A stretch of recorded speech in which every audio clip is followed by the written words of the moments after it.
bukan nggak bahagia gini. Kami tuh nggak masalah loh mau nggak jilbab, udah dibilang nggak pakai baju juga, ngumbar-ngumbar nenen kemana-mana, terserah, nggak apa-apa. Tapi jangan, ini contoh kayak gini nih, lu bawa label Islam, lu katanya hafid ya, orang yang hafal Al-Quran. Tiba-tiba lu menyepelekan agama, sedangkan lu tahu daripada agama itu lengkap dengan ketentuan yang berlaku gitu, paham nggak?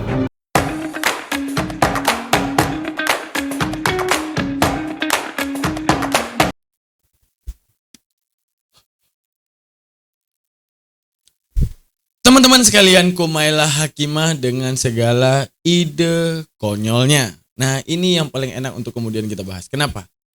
Kita sebenarnya anti nggak sama seorang muslim yang tidak berjilbab, tidak menjunjung tinggi segala perintah Allah. Oke, nggak apa-apa. Cuman sebenarnya kita tidak memusuhi orang yang tidak berjilbab, sekalipun dia muslim. Kita hanya memusuhi orang yang menormalisasi seakan-akan hukum itu tidak pernah berlaku, menyepelekan dan meringankan hukum Tuhan. Nah, ini yang fatal sebenarnya. Seperti segala yang dikatakan oleh Kumailah Hakimah ini. Kalau dia telah berpindah daripada agama Islam, enggak apa-apa.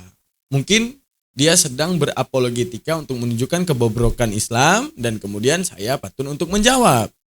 Tapi kalau selama dia masih Islam, meringankan hukum Tuhan, seakan-akan hukum ini udah nggak berlaku lagi dan sekarang patutnya dinormalisasi hukum sebaliknya daripada apa yang diperintahkan Tuhan. Nah, ini yang harus kita kritisi. Segala kekonyolan yang dia lakukan gitu. Agar kita tidak segera masuk ke dalam pemikiran-pemikiran sesat ala-ala Kumailah Hakimah gitu, teman-teman. Dan perkenalkan, saya Ahmad Amanhuri, saya pendosa, saya banyak melakukan dosa, tapi setiap dosa yang saya lakukan saya tahu kalau itu kesalahan. Dan tidak pernah, alhamdulillahnya, saya menyepelekan hal tersebut. Maka di zaman ini ketika ada orang yang menyepelekan perintah Tuhan dan masih melabelkan Tuhan sebagai panutan hidupnya ataupun membawa KTP yang membawa Islam, kemudian menyepelekan hukum Islam di atas tuduhan-tuduhan ataupun fitnah-fitnahan yang dia belum mengerti, nah ini saya wajib bersuara. Kan Zara yang anaknya Ridwan Kamil, itu dia buka kerudung dan sosmednya itu panen hujatan sekaligus ceramah dari netizen. Ada yang sampai jadi body shaming juga, terus ngata-ngatain gak relevan gitu, sampai nuduh, oh ini pasti karena baca buku Sapiens gitu. Nah, tapi berasa nggak sih ini tuh semua salahnya di mana ya? Ini salahnya gini, buka kerudung mau telanjang juga, mau zina juga ya, mau melegalkan free sex juga enggak apa-apa. Tapi ketika ada kata-kata salahnya di mana, ini kurang ajar. Kenapa kurang ajar? Karena kamu tuh bawa label Islam. Kecuali kamu ini orang yang mengkritik di luar agama Islam gitu. Nah, makanya saya patut untuk menjawab kenapa dalam Islam. Tapi kalau kamu Islam dan juga menjadi tontonan dan kamu mengatakan salahnya di mana sih? Ini seakan-akan kamu itu memang berangkat daripada Islam dan berusaha ingin menginjak Islam setelah kamu besar gitu. Kerudung ataupun enggak itu kan pilihan personal ya. Lingkup personal sebenarnya gak menyakiti siapapun, gak mencelakakan. Betul. Orang tidak sholat dan juga sholat itu pilihan pribadi. Mau zina, enggak zina, seks bebas, enggak seks bebas, ya pilihan pribadi. Ya, tapi setidaknya jangan ada kata-kata salahnya di mana. Karena kamu pilih agama, kamu harus siap dengan segala ketentuan hukum yang ada di dalamnya, kan gitu. Kan siapapun. Kalau ada yang terganggu karena orang pakai jilbab atau nggak pakai jilbab, itu mah karena ego-ego yang lemah gitu dan mungkin kurang bahagia hidupnya nih. Oke. Buat kalian yang ngejudge orang yang nggak pakai jilbab, kalian dibilang hidupnya nggak bahagia. Bukan nggak bahagia gini. Kami tuh nggak masalah loh mau nggak jilbab, udah dibilang nggak pakai baju juga, ngumbar-ngumbar nenen kemana-mana, terserah, nggak apa-apa. Tapi jangan, ini contoh kayak gini nih, lu bawa label Islam, lu katanya hafid ya, orang yang hafal Al-Quran. Tiba-tiba lu menyepelekan agama, sedangkan lu tahu daripada agama itu lengkap dengan ketentuan yang berlaku gitu, paham nggak? Kayak contoh nih, kita anggaplah ke Kristen nih, kita bawa ke Kristen ya, Kristen, ajaran kasih. Lu ngebunuh seseorang, ketika lu kemudian ngebunuh seseorang, nggak apa-apa, ajaran kasih ngebolehin kok, yang kita bunuh juga musuh kita, ya gitu misalnya. Dengan tanpa dasar, emang kita mau ngebunuh aja gitu. Ya. Tuhan ngebolehin kok gitu. Salahnya di mana? Orang dia nggak beriman kepada Tuhan. Sekarang gini, ketika kita berbicara dengan pendeta, kira-kira pendeta setuju nggak? Kita datang lihat Muslim nggak ada salah, kita bunuh, kita bantai Muslimnya. Kira-kira pendetanya akan setuju nggak di atas peraturan ajaran kasih gitu? Bisa? Nggak. Makanya kalau lu udah pilih agama, lu harus tunduk di atas ketentuan. Oh, kalau lu lakukan kesalahan, jangan legalkan. Tetap katakan itu salah.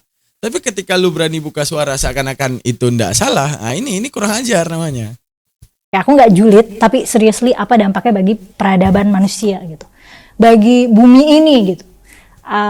Dampaknya bagi bumi ini, orang sholat nggak ada dampak apa-apa bagi bumi ini juga, ya.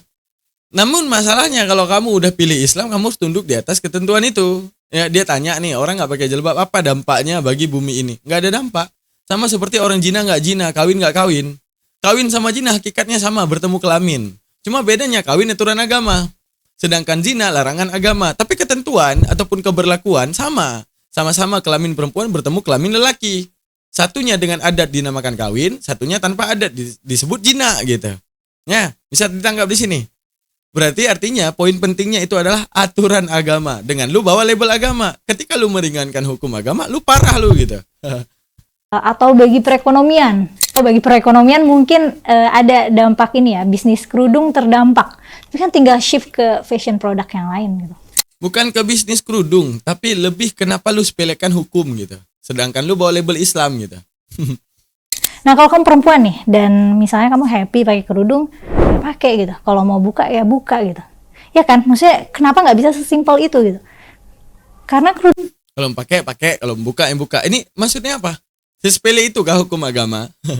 Kerudung kan bukan kayak celana ya atau rok gitu. Kalau ada orang jalan-jalan nih nggak pakai celana, itu kan serem banget ya, takut banget. Kalau kerudung kan selai kain ya. Dia bilang nih, kalau ada orang mau pakai celana, nggak pakai celana, itu kalau jalan-jalan serem banget. Kenapa serem? Bukankah sama-sama anggota tubuh juga? Nah ini nggak adil nih pola pikirnya. Dia nanya nih, ada apa buka kerudung pakai kerudung? Ada apa? Cuma nampain rambut dan tidak nampain rambut. Apa bedanya? Ya sama, kelamin juga anggota tubuh. Apa bedanya dibuka dan ditutup? Begitu cara mikirnya. Bersalaman, cewek dan cowok, nggak salah. Lalu kenapa bertemu kelamin cewek dengan kelamin cowok jadi salah? Sama-sama anggota tubuh, kan harusnya gitu. Yang nutupin kepala atau rambut, ya laki-laki juga nggak ada yang pakai kerudung kan, maksudnya kalau pakai kerudung nggak apa-apa sih. Jadi itu kan cuma nutupin kepala, bukan kain penutup alat kelamin. Aku juga dulu waktu muda pakai kerudung ya, dan waktu aku lepas juga lumayan dapat tekanan sosial, baik berupa cercaan ataupun ceramah ya. Tapi coba deh, masa Tuhan yang adil dan maha penyayang akan menjebloskan seorang perempuan karena nggak nutup rambutnya? Bukan karena nggak nutup rambutnya. Sama juga gini kita bertanya, masa Tuhan yang adil dan penyayang saya selalu memujanya, saya selalu berzikir Allahu la ilaha illallah, saya cuma nggak sholat, masa Tuhan yang secinta itu sama saya nggak sholat, saya dijebloskan ke neraka gitu. Ini kan pertanyaan konyol, bukan karena kerudung. Karena itu perintah dan SOP-nya, lu langgar perintah dan SOP, lu bersalah, itu doang. Lepas apakah dia itu pribadi yang baik ataupun enggak. Sementara laki-laki bebas tuh kibas-kibas kalau mau, dan nilai pribadinya nggak dinilai dari rambutnya kelihatan atau enggak. Ya karena peraturannya kayak gitu. Peraturannya dalam agama, ketika lu udah memilih agama, SOP lelaki itu antara pusar dan lutut. Contoh misalnya lelaki nih, ya dia mau nggak pakai celana, nampak titiknya, diumbar kemana-mana. Terus saya tanya, apa beda sih? Cowok mau pakai kolor nggak pakai kolor, ya tinggal umbar-umbar aja. Sama seperti pertanyaan kamu sekarang. Ketika agama mengaturmu untuk menutup auratmu, dan kamu mengatakan apa sih bedanya buka kerudung dan tidak buka kerudung? Ya sama aja kayak kami laki mengatakan apa sih bedanya kami jalan-jalan di pasar nampain burung dan tidak nampain burung, sama-sama anggota tubuh, rambut juga gitu. Masalahnya aturan membatasi seperti itu. Gimana sih? Nggak usah langsung ke hukum Tuhan ya, napak tanah dulu nih. Coba bayangin ada negara yang menjebloskan perempuan ke penjara karena memilih nggak berjilbab. Atau dipukulin sampai mati gitu kayak yang tahun kapan gitu di Iran. Nah itu hukuman yang manusiawi dan mencerminkan peradaban yang maju nggak? Tapi kalau kita percaya klaim bahwa Tuhan itu paling adil dan kebenarannya absolut, ya kita akan terus membuat alasan untuk menjustifikasi hukumnya ya. Kita justifikasi deh, kita anggap oh ya pakai jilbab itu untuk mencegah pemerkosaan kok. Meskipun data menunjukkan yang pakai jilbab ya diperkosa juga. Oh jilbab itu untuk menjaga harga diri perempuan. Ya kan konsep harga diri sendiri itu kan konstruksi sosial ya gitu. Sebenarnya kan nggak ada diri itu nggak ada harganya. Nggak ada ke situ Kumaila. Nggak ada ke situ. Ketika terbaginya antara cewek dan cowok, Allah yang menciptakan langit dan bumi ini, Allah juga yang paling tahu apa yang paling relevan terhadap mereka sekalipun mereka memberontak. Contoh cewek dan cowok. Yang kayak tadi contoh yang paling mudah aja. Saya cowok, Anda cewek. Ya. Kita baru sah bertemu kelamin kalau kita nikah. Dan kita tidak sah bertemu kelamin apabila tidak menikah. Padahal konsekuensinya sama. Bertemu kelamin juga, bedanya satu ada adat, satunya tidak. Kenapa? Kenapa kita menanyakan kenapa Tuhan yang adil kan sama aja, cuma bedanya undang tamu dan tidak, ada penghulu ataupun tidak. Konsekuensinya yang sama, bertemu kelamin juga gitu. Ya mau kayak mana? Kalau kamu sudah memilih agama, kamu juga harus memilih ikut tunduk di atas ketentuan agama. Kalau kamu melakukan kesalahan, jangan dilegalkan, jangan disepelekan. Tetap akui itu salah gitu. Ini bisa paham nggak sih ini? Bikin-bikinan kita aja. Atau ada juga yang bentuknya analogi romantisasi gitu, kayak cewek pakai jilbab itu bagaikan mutiara yang tersimpan gitu, atau bagaikan berlian atau apalah gitu. Nanti yang nggak pakai kerudung itu seperti gorengan gitu, atau jadi lollipop tidak berbungkus gitu ya, disemutin. Ya suka dengar kan maksudnya analogi makanan yang lucu-lucu gitu. Lagi-lagi itu semua kan kayak ideation aja ya, bikin-bikinan aja, pelabelan kita. Ya sebenarnya manusia-manusia aja, dia pakai kerudung nggak pakai kerudung nggak bikin. Ini namanya sistem gini. Udah tahu kita salah, kita ngajak-ngajak kayak orang gini. Saya jinak nih, saya suka jinak nih misalnya. Terus saya ajak-ajak orang. Apa sih bedanya kawin dan tidak kawin? Cuma ngundang orang aja. Ujung-ujungnya saya kan sama cewek ini, ujungnya kan tidur juga ini. Apa bedanya undang tamu dan tidak undang tamu? Misalnya nih, saya jinak sama orang-orang. Saya jinak sama cewek saya gitu. Terus orang-orang saya kasihin uang sebagai tanda bahwa saya itu udah berkeluarga dengan cewek itu. Kan bisa, ngapain harus adat nikah dengan ketentuan agama? Nah ini namanya atau nggak apa? Udah salah, melegalkan kesalahan, terus menyuarakan kesalahan agar ada orang yang ngikut. Nah ini salahnya di situ. Dan lu bawa label Islam masalahnya di situ doang gitu. Dia jadi lollipop semutan gitu. kayak analoginya tuh kayak nggak pas gitu. Itu tidak mengurangi value dia sebenarnya. Dan penutup kepala nggak membuat seseorang lebih mulia dari orang lain, karena ya cuma sehelai kain. Masih kita mau jadiin sehelai kain sebagai determinan kemuliaan seseorang. Terus pakai jilbab tuh buat apa sebenarnya? Nutupin rambut tuh buat apa? Buat mencegah pelecehan seksual, faktanya nggak efektif. Kayak ya kita tahu kan, anak-anak pun bahkan rentan juga jadi korban. Pas secara teknis syariat, anak-anak tuh belum punya aurat. Katanya perempuan pakai kerudung itu jadi tambah cantik. Tapi kok kalau lagi cari yang cantik-cantik malah buka bokep. Kenapa? Motifnya itu supaya cantik ya. Jilbab kan buat nutup kecantikan supaya cowok nggak jelalatan gitu ya gak sih? Apa gimana sih? Oke, kita bahas ya teman-teman sekalian. Hanya untuk mencegah mata liarnya cowok. Teman-teman sekalian, kalian yang cowok-cowok harus jujur bahwa kalau kita lagi nongkrong rame-rame, itu kalau ada cewek seksi, apalagi tidak berkerudung, apalagi membuka dada, apalagi dadanya besar, nah itu di mata para cowok kalian nggak pakai baju. Nah, tapi nggak tahu ya, kenapa kemudian yang berkerudung itu lebih ada rasa segan untuk menjudge ataupun melecehkan secara imagine gitu ya. Cuman saya nggak bisa bela di bagian ini. Yang saya tahu cuma satu, ketika Tuhan menentukan hukum dan membawa label agama, kalau kamu berada di label agama itu jangan sepelekan. Kalau salah tetaplah bersalah, tapi jangan katakan ini nggak salah dan ayo bersama saya, karena sebenarnya nggak salah, ini yang salah sebenarnya gitu. Tapi kalau dibahas daripada struktur moral, kami cowok nggak bisa bohong bahwa kami jelalatan. Sekalipun kami mengatakan bahwa kami setia dengan istri kami, kalau kami sudah mulai pakai kacamata hitam, kalau ada pantat yang lebih besar, kalau ada dada yang lebih montok, akan kami lihat. Makanya diciptakan perkawinan di dalam Islam. Kenapa? Untuk membatasi syahwat.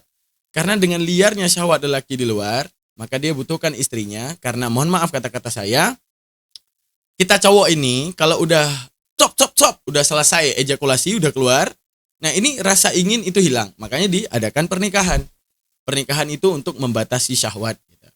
Jadi ibaratnya, oh tadinya ngelihat cewek bagus bodinya, ada kepikiran untuk minta nomor. Nah kalau kamu ikuti hawa nafsumu, kamu akan berselingkuh. Tapi Islam mengajarkan kamu untuk menikah, untuk menularkan segala syahwatmu kepada istri. Ketika kamu tularkan syahwat kepada istri, kamu mohon maaf ejakulasi, dan kamu tidak punya nafsu lagi. Itu setuju atau tidak? Dan pasti setuju. Cowok-cowok nggak bisa bilang tidak, karena saat di ujung dan klimaks dan selesai semuanya, pasti ogah-ogahan lah, dikasih 1000 cewek pun udahlah cukup gitu, langsung nggak pengen lagi kan. Nah makanya agama membatasi kita dengan perkawinan gitu teman-teman sekalian. Ini Apa tujuannya dia ini? Hah? Membuat Indonesia menjadi ladang seks bebas kah? Apa gimana? Sebenarnya tuh bahasan tentang jilbab tuh basi ya buat komunitas muslim di Indonesia. Masih ya? Karena ya katanya jilbab wajib, katanya juga nggak wajib, belum lagi urusan panjangnya harus, misalnya panjang harus gimana, cara makainya gimana. Ya tapi masalahnya obsesi masyarakat terhadap pilihan seseorang untuk berjilbab tuh kayak nggak surut-surut ya. Aku kira orang sekarang akan lebih bisa santai nih terhadap pilihan personal seseorang.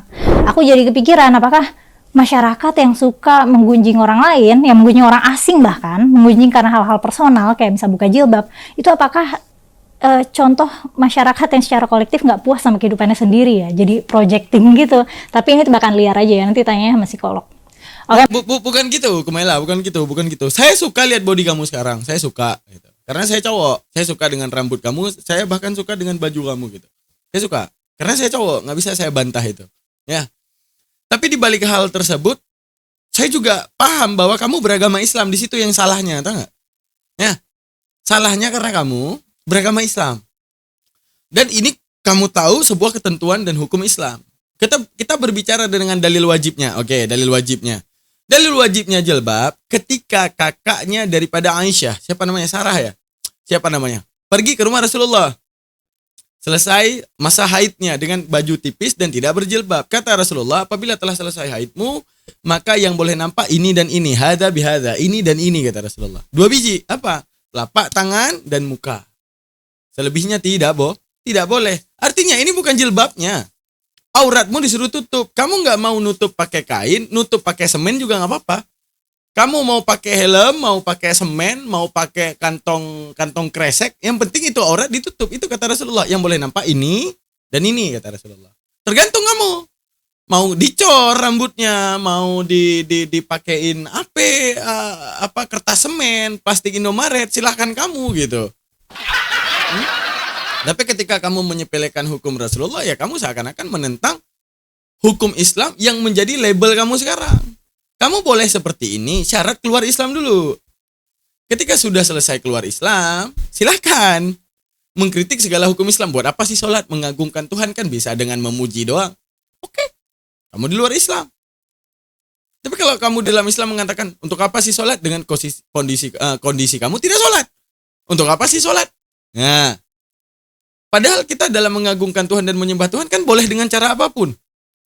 Dengan bawa label Islam. Ini yang saya maksudkan bahwa di sini kurang ajar gitu. Masuk konten nih, pertama-tama kita samain istilah dulu. Jilbab, hijab, atau khimar. Nah, hijab itu meskipun sering dimaksudkan sebagai kerudung, sebenarnya ya, kata hijab di Quran itu artinya bukan kerudung. Kalau di Quran ada kata hijab itu artinya pemisah atau penutup, tapi bukan penutup kayak pakaian gitu loh. Kayak iya, kan dia katanya jago tafsir, sekolah lulusan tafsir itu aja nggak tahu. Kan ada terminologi, ada epistemologi. Dalam bahasa Arab itu ada namanya makna syar'an, ada namanya makna istilahan, ada namanya makna lughatan. Sama seperti sholat, Kumaila. Sholat itu artinya doa. Ketika diistilahkan, namanya makna istilahan di dalam satu komunal Islam. Apa sholat? Sesuatu yang dimulai daripada takbiratul ihram sampai tahiyat. Begitu juga hijab. Hijab itu gini. Ini hijab. Nah, ini. Saya gini nih, ini hijab dalam bahasa Arab. Udah, terus saya hilang gini. Itu hijab, menutup ataupun memberikan temeng. Itu secara logat. Namun ketika komunal memakai kata hijab menjadi pengertian komunal ataupun istilah, maksud hijab itu adalah tutupan rambut. Terserah mau khimar, mau khamir, mau khumur, terserah apapun namanya. Yang penting itu rambut tertutup. Tapi saya nggak mau pakai jilbab. Ya udah semen, dicor, nggak masalah. Karena bagi Rasulullah yang wajib nampak yang boleh nampak cuma 2 ini, muka sama telapak tangan. Gitu. Tirai aja. Nah, misalnya di Al-A'raf ayat 46 ada kalimat wa bainahuma hijab, dan di antara keduanya ada hijab. Maksudnya ini pembatas antara surga dan neraka gitu. Nah, di Al-Isra ayat 45 ada kalimat hijab mastura. Maksudnya pembatas yang enggak kelihatan. Iya, itu makna logat, Kumaila. Mana logat? As-saumun. Saumun itu berhenti, puasa gitu. Udah, saumun itu nanti keluar lagi inti perkataan. Iya. Sebenarnya kita puasa itu udah salah makna ini. As-saumun, kita berhenti di lampu merah udah puasa itu. Namanya juga berhenti. Contoh nih, saya ngomong.